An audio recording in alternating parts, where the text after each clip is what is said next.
उत्तर प्रदेश के एक छोटे से गांव ओगीपुर में जोशी परिवार रहता था। ये एक संयुक्त परिवार था जिसमें दादा दादी, उनके 2 बेटे कृष्ण और श्यामलाल, दोनों की पत्नियां रीटा और गोमती और उनके 4 बच्चे सोनू, मोनू, रवि और इशिता एक ही छत के नीचे रहते थे। परिवार काफी बड़ा था, लेकिन उनके संस्कार उससे भी ज्यादा बड़े थे। कृष्ण के पिता हमेशा कहा करते थे, हमारा परिवार एक पेड़ है जिसकी शाखाएं अलग हो सकती हैं, लेकिन जड़ें एक ही हैं। कृष्ण और श्यामलाल घर चलाने के लिए खेती किया करते थे। दिन भर दोनों भाई खेतों में मेहनत करते और उनकी पत्नियां हाउसवाइफ थी। ऐसे में वो घर के काम करती, साथ ही साथ बच्चों की पढ़ाई में मदद करती। पिछले साल फसल काफी अच्छी हुई थी, जिससे उनके परिवार को काफी मुनाफा हुआ था। जोशी परिवार की एकता को देखकर गांव के कुछ लोग उनसे जला करते थे। वे हमेशा दोनों भाइयों को भड़काने की कोशिश करते ताकि उनका परिवार टूट जाए, लेकिन गांव वालों की ये मंशा कभी पूरी नहीं हुई।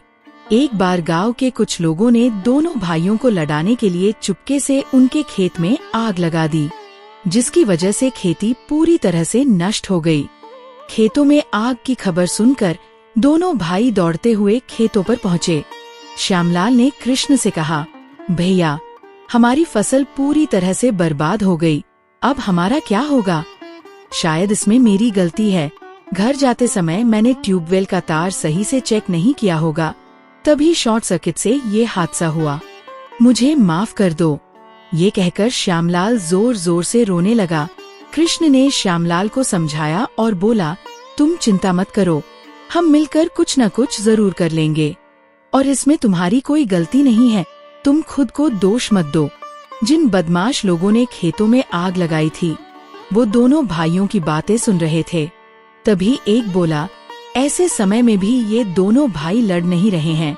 तभी दूसरा बोला, कहीं इन्हें पता न चल जाए कि ये आग शॉर्ट सर्किट की वजह से नहीं, बल्कि हमने लगाई है। चलो जल्दी जल्दी यहाँ से चलते हैं। बदमाशों की ये बात सोनू और मोनू ने सुन ली। दोनों बच्चों ने समझदारी से काम लिया और जाकर पूरी बात अपने दादाजी को बता दी। शाम को जब कृष्ण और श्यामलाल उदास होकर घर लौटे तो उनके पिताजी ने परिवार की एक बैठक बुलाई और बोले, ये आग किसी गलती की वजह से नहीं लगी, बल्कि हमारे गांव के कुछ बदमाशों ने लोगों ने लगाई है। हमारे बच्चों ने खुद ये बात सुनी है। इसके बाद सोनू और मोनू ने सबको उन बदमाशों की बात बताई। मोनू बोला, ये काम पीछे की गली में रहने वाले रामू काका के लड़के मोहन भैया और उनके दोस्तों का है। हमने खुद उनकी बातें सुनी हैं। बच्चों की बात सुनकर कृष्ण और श्यामलाल दोनों चौंक गए, लेकिन फिर शांत स्वर में बोले, अगर ये सच है तो इसका जवाब भी हमें अपने तरीके से देना होगा। जोशी परिवार ने अगले दिन पंचायत बुलाई और गांव के पंचायत प्रमुख के सामने अपनी बात रखी।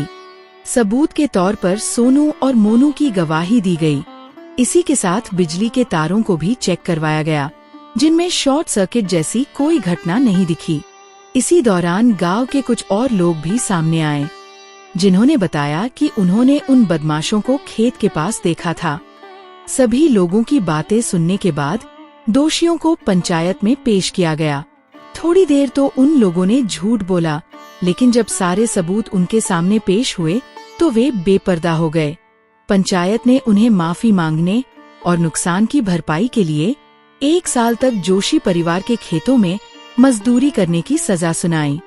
पंचायत के फैसले से जोशी परिवार खुश था, लेकिन इस आग से उनके परिवार की आर्थिक स्थिति डगमगा गई थी।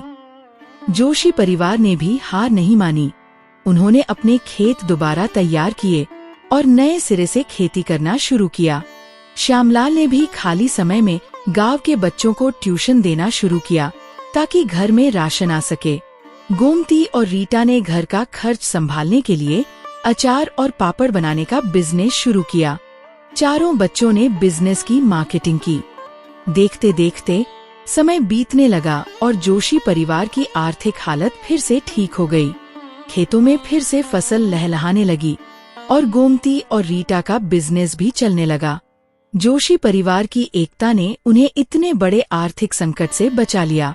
अब गांव में इस परिवार की एकता के चर्चे होने लगे और हर कोई अपने बच्चों को उनके परिवार की मिसाल देने लगा।